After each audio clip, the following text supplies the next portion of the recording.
శ్రీ లక్ష్మీ నరసింహస్వామి జ్యోతిషాలయం. విద్య, ఉద్యోగం, వివాహం, సంతానం, ప్రేమ విఫలం, భార్యాభర్తల మధ్య కలహాలు రావడం, మీ ప్రతి సమస్యకు 100% పరిష్కారం చేయబడును. శ్రీ రామ్ గురూజీ.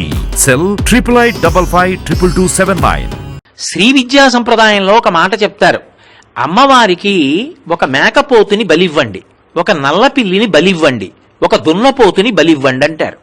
అంటే దాని అర్థం నిజంగా ఓ దున్నపోతుని, ఓ నల్ల పిల్లిని, ఒక మేకపోతుని పట్టుకెళ్లి చంపేమనే కాదు. ఇవి మూడు దుర్గుణములకు సంకేతములు. నల్లపిల్లి దేనికి సంకేతం అంటే దొంగతనానికి సంకేతం. అందుకే పిల్లి దొంగతనం చేసినట్టు ఎవ్వరూ చేయరు. పిల్లి వచ్చి పాలు తాగేసింది అనుకోండి, ఎవరికీ తెలియదు.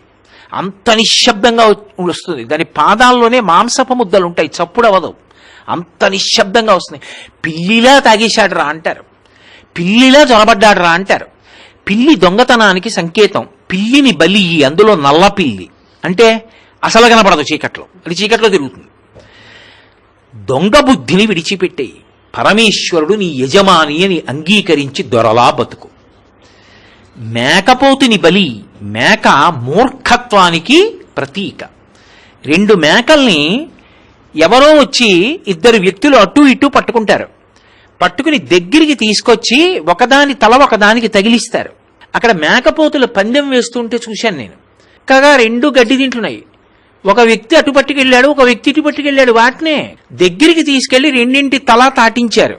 తాటించి పట్టుకెళ్ళి ఒకదాని మీద ఒకటి ఇలా ఉసి కొలిపి వదిలేశారు. అంతే, తలలు పగిలిపోయేట్టు కొట్టేసుకున్నాయి. మూర్ఖత్వానికి ప్రతీక మేక. మూర్ఖత్వం అంటే తా పట్టిన కుందేలుకు 3 కాళ్ళు. నీకు అర్థం కాకపోవడం ఎప్పుడూ తప్పు కాదు, చెబితే అర్థం చేసుకోకపోవడం మాత్రం చాలా పెద్ద తప్పు.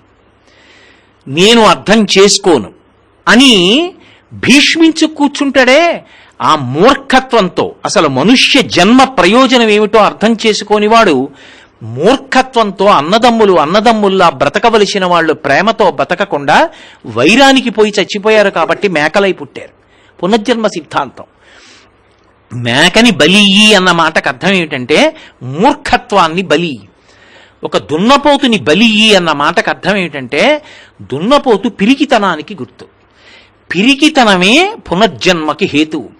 ఈ శరీరము నేను కాదు, నేను ఆత్మ, ఇది పడిపోతుంది. ఏమవుతుంది ఇది పడిపోతే? ఏమవదు, నేను ఎప్పుడూ ఉంటాను. ఆ ధైర్యం ఉన్నవాడు ఇక పుట్టడు. వాడే వేదాంతమనందు అద్వైతానుభూతిలో నిలబడతాడు. సత్యాన్వేషణం చేసి పిరికితనాన్ని విడిచిపెట్టేసేయి. అది దున్నపోతుని బలియి అంటే దాని అర్థం నిజంగా దున్నపోతుని చంపేయి, నిజంగా పిల్లిని చంపేయి, నిజంగా మేకను చంపేయి కాదు. మూర్ఖత్వాన్ని బలిపీఠం మీద విడిచిపెట్టు, అమ్మవారి దగ్గర వదిలే. ఆవిడ పాదాలు పట్టుకో, ఆవిడ అనుగ్రహిస్తుంది. దొంగతనాన్ని విడిచిపెట్టు, దొంగ బుద్ధిని, మూర్ఖత్వాన్ని విడిచిపెట్టు, అమ్మవారు అనుగ్రహిస్తుంది. ఇది చెప్పడం ఈ 3 బలి అన్న మాటకి సంకేతం, అంతేగాని వాటిని చంపమని కాదు. మళ్ళీ చెప్తున్నాను. కాబట్టి సాయిబాబా గారు ఆ 2 మేకలలో జీవులున్నారు, ఒకప్పుడు అన్నదమ్ములుగా ఉండి దెబ్బలాడుకుని పొడుచుకుని చచ్చిపోయిన వారు అని చెప్తున్నారంటే మీరు ఏకకాలంలో ఒకటి గుర్తుపట్టాలి. అప్పుడు ఎలా ఉన్నారు నీకు అనవసరం. పరబ్రహ్మము అప్పుడు ఉన్నారు, ఎప్పుడూ ఉంటారు. సాయిబాబా గారిగా రూపంతో ఉండడం కాదు, ఇప్పటికీ ఉన్నారు. ఎవరేం చేస్తున్నారో చూస్తున్నారు, అన్నీ తెలుసుకుంటున్నారు.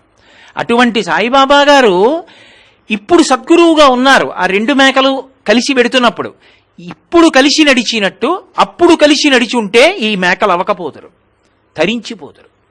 అలా నడవలేకపోయారు, అందుకు మేకలు అయ్యారు.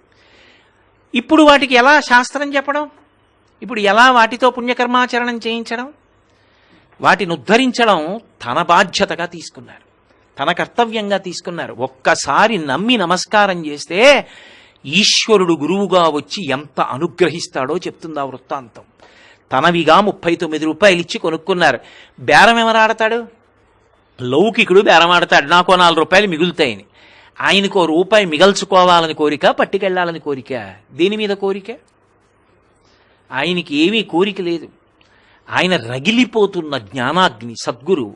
అందుకే చేతికొచ్చిన డబ్బు 39 ఇచ్చి మేకల్ని కొనుక్కున్నారు. కానీ ఇప్పుడు ప్రయోజనం ఎవరికి?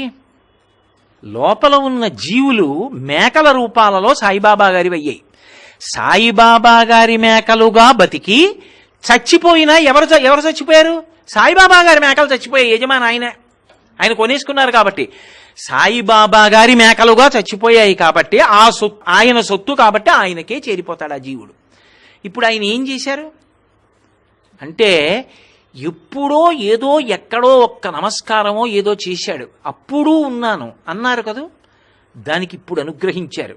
నువ్వు నమ్మి సాయిబాబా గారిని పాదాలు పట్టుకుని నమస్కారం చేయి, నీకు సద్గురువై నీ బుద్ధిలో వచ్చిన దోషాలు దిద్ది సచ్చరిత్ర ఎలా అర్థం చేసుకోవాలో నీకు నేర్పి దానిలో ఉన్న తత్వం అర్థమయ్యేటట్టు చేస్తారు.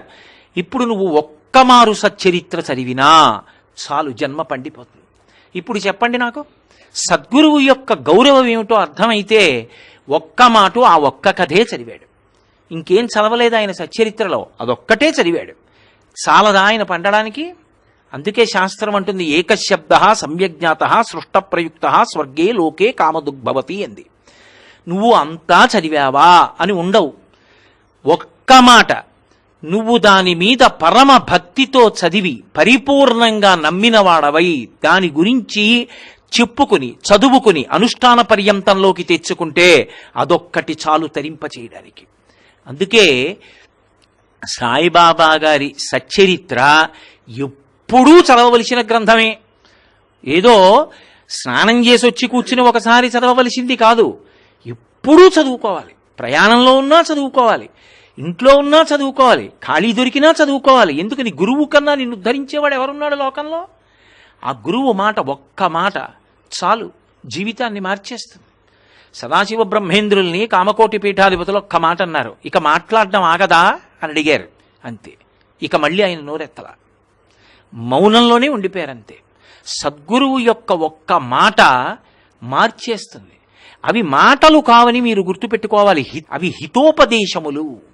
ఒకప్పుడు రమణ మహర్షి దగ్గర ముందు నుంచి కొంతమంది ఉండేవారు, తర్వాత కొంతమంది వచ్చి చేరారు. మేము ముందు నుంచి ఉన్నవాళ్ళం, వాళ్ళో వర్గం అయిపోయారు. మేము తర్వాత వచ్చిన వాళ్ళం, వాళ్ళో వర్గం అయిపోయారు.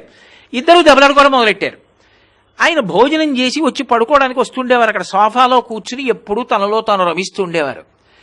ఇవాళ రమణ మహర్షి వచ్చిన తర్వాత మనం చెప్పేసేయాలి, అయ్యా పాత వాళ్ళు కొత్త వాళ్ళని రానివ్వట్లేదు, పాత వాళ్ళ కొత్త వాళ్ళ ఏదో విషయం చెప్పండి అనాలని. ఏమీ తెలియని వారిలా ఆయన చేతికర్ర పట్టుకుని లోపలికి వస్తున్నారు.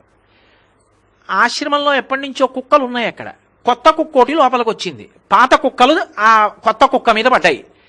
కొత్త కుక్క బౌహ నరిచి పరిగెడుతోంది, పాత కుక్కలు వెంటబడుతున్నాయి. ఆయన వాటి వంక చూసి అన్నారు, కుక్కలు కదూ పాతవి కొత్తవి అని దెబ్బలాడుకుంటాయి అన్నారు. ఆ తర్వాత ఇక ఎవరూ వర్గాలుగా లేరు. ఇప్పుడు దాన్ని మీరు రమణ మహర్షి కుక్కలను అన్నారనుకోండి, ఏమైనా ప్రయోజనం ఉంటుందా? రమణ మహర్షి స్థాయి అదే కాదు. అందులో ఒక తత్వం ఉంది, ఒక పాఠం ఉంది. అప్పుడున్న వాళ్ళకే కాదు, ఎప్పుడు ఎక్కడ భగవత్ సన్నిధానంలో చేరినా అక్కడ సీనియర్సు జూనియర్సు అని కొట్టుకోకండి, సేవించడం ప్రధానంగా సేవించండి అంతే అన్న నీతి సందేశం ఎప్పటికీ ఉంటుంది. అందుకే నిస్సందేహంగా సాయి సచ్చరిత్ర పారాయణ గ్రంథమే. ఏ గురువు యొక్క చరిత్ర అయినా సరే జీవిత ఉద్ధారకములు, అవి చదువుకోవాలి. అన్నిటికన్నా ప్రధానం అందులో ఉన్న తత్వాన్ని తెలుసుకోవడానికి విశేషమైన ప్రయత్నం చెయ్యాలి. ఎప్పుడైనా ఎక్కడైనా ఎవరైనా అందులో ఉన్న తత్వం చెప్పేవాడు కనపడితే వాడి కాళ్ళ మీద పడి నమస్కారం చేసి వినాలి. ఎందుచేత అంటే పైన కథగా కాదు, లోపల తత్వాన్ని దర్శించి చెప్పగలిగిన వాడు కనపడితే వాడే సాయిబాబా రూపంలో వచ్చి చెప్తున్నాడని గుర్తుపెట్టుకోవడం అవసరం.